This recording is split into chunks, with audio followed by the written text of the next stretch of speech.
Back in 2020, I bought or I built a Windows PC for trading, and it had an i7 10700 and Tough Gaming Z490 Plus motherboard from ASUS. I put in 128 gigabytes of RAM and about 3 terabytes SSD, which was a lot for back then. Although today, if I built it, I'd probably put in 2 times 4 terabyte NVMe. 128 gigabytes, unfortunately, is still the limit for consumer PCs and builds. So, sometime after that, Microsoft, of course, announced Windows 11. And there was a big brouhaha about the requirement for Trusted Processor Module, TPM. And if your computer didn't have this, then you couldn't run Windows 11. They later changed that. I think you can run it, but I don't really know if you can do anything with it. So back in 2021, I think, or maybe 2022, I tried to set up TPM. And I looked all over the BIOS and I couldn't find it. I did searches and went here and there. I did find TPM, and I did enable something, but Windows would not recognize it.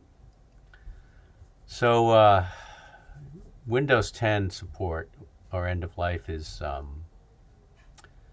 next fall 2025. So I decided to look into Windows 11 again. Now I run Windows 11 virtual machines on Apple Silicon, so I know what it looks like. And I really don't like it. It's kind of annoying. You have to have a username account that you log into unless you use a beta version. So I generally run the beta version when I can, so I don't have to log in. And I'll try to run Windows 10 as long as I can. I suspect that they're going to extend Windows 10 because, as you can imagine, there are probably hundreds of millions of PCs out there running Windows 10 that don't have TPM support, so they won't be able to run Windows 11. Are companies just going to throw those all out? Now, if you're a company, you can pay Microsoft to continue providing you with security updates on Windows 10. But for consumers, I don't know if they offer an option or if they have a subscription service where you get updates. But I am hoping that they will just continue to provide updates for maybe another year or two, which would be fine with me. But anyway, I like to deal with potential support issues well in advance. So we're more than a year out, so it's as good a time as any to try and get this running. So I went around the web and looked around for directions on how to get this to work. I found a Reddit post, and the Reddit post said the guy called ASUS, and ASUS said update the BIOS. I have never, and look at, I may have updated the BIOS once, but it was a long time ago. So I went and I downloaded this guy, and I couldn't get it to work. So I downloaded it, unzipped it, double-clicked it, and it wouldn't work. So I tried this guy. This is nice. Support Windows 11 by default. No setting changes required. So this would have done it. So this would have done it as well. So I found a video from ASUS on how to install BIOS updates.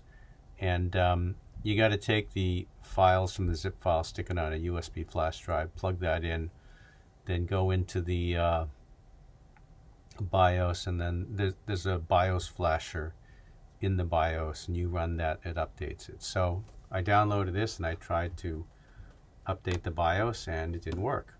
I tried this one and it didn't work. So I did some more Googling, and I found a Reddit thread where you have to be very, very specific about the name of the computer. So the name of my computer was Tough Gaming Z490 Plus Wi-Fi. Whereas this is what I looked up because I thought, well, okay, yeah, so the board has Wi-Fi, so big deal. They'd probably have the same drivers for both of them, or the same BIOS for both of them. But no, there's a different BIOS for Z490 Plus without Wi-Fi and Z490 Plus with Wi-Fi. So if we look at the changes, improve system performance and compatibility, that's always good. Update the LAN driver, improve booting speed. I have no idea what these are. I assume they're Intel CPUs, but I've never seen the nomenclature before.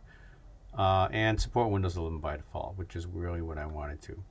There's one other nice thing down here is it'll support 11th gen processors. As you know, Intel is pretty crappy about chipset support for multiple generations compared to AMD. So this chipset only supports 10th and 11th gen, but it's nice to know that if I want to upgrade, I could stick in an i9 11900, probably non-K, or an i7 11900. I don't want to use 13th and 14th gen because of the known issues that Intel's working their way through on the 13th and 14th gen processors. And this machine is actually really nice for running Active Trader Pro, and that's what I use it for. I run just about everything else on Mac OS, but Active Trader Pro runs best on a Windows system. So I downloaded this. It started the BIOS process. The BIOS process was very long. I had to complain about RAID settings and something else, which I don't have set up, and went through a reboot, and then I went into Windows System Check, and it verified that TPM is enabled. I am ready to install Windows 11. So this machine has a 2 terabyte NVMe SSD. I have Windows 10 installed on it, and it has a 1 terabyte NVMe, and I plan to install Windows 11 on that to play around with it. I'm pretty sure I'm not going to like Windows 11, but I want to be ready if Windows 10 support goes away in a year. So this is a very specific video on a very specific motherboard. If you are in a similar situation, whether it's for a personal gaming build or a trading rig, or even if you have if you're an IT manager, you have to start thinking about Windows 10 being retired. Maybe you've already upgraded your fleet of PCs to Windows 11, or maybe you're in the process, or maybe you're just thinking about it. There are always companies that wait until the last minute. I remember when Windows 7 support was going away and people were being forced on Windows 10. I think it was in the fall or late in the year, where they were going to go end of life on Windows 7. So during the summer, I used to see tons of gig jobs where they said, we're going to upgrade 100, 200, 500, 1,000 PCs over the weekend or at night. On the weekdays, you come in, you do the update, and make sure the software works and all that, and they'll pay you well for it. One of the things about jobs like that, if you have to upgrade a fleet of PCs, is a lot of times when you turn them on or turn them off, or you do an upgrade, there's some small percentage of them that don't come back. Could be a power supply blows, or hard drive gets damaged, or something like that. But these kind of all hands on deck things can be fun. I mean, especially if they provide pizza and so on. It's kind of a party atmosphere, but you're working pretty hard updating all these computers. At any rate, if you've got Windows 10 on your system, check to make sure you can update to Windows 11. You may have to do a BIOS update like I did to get it to work. Something to think about before they turn the lights off.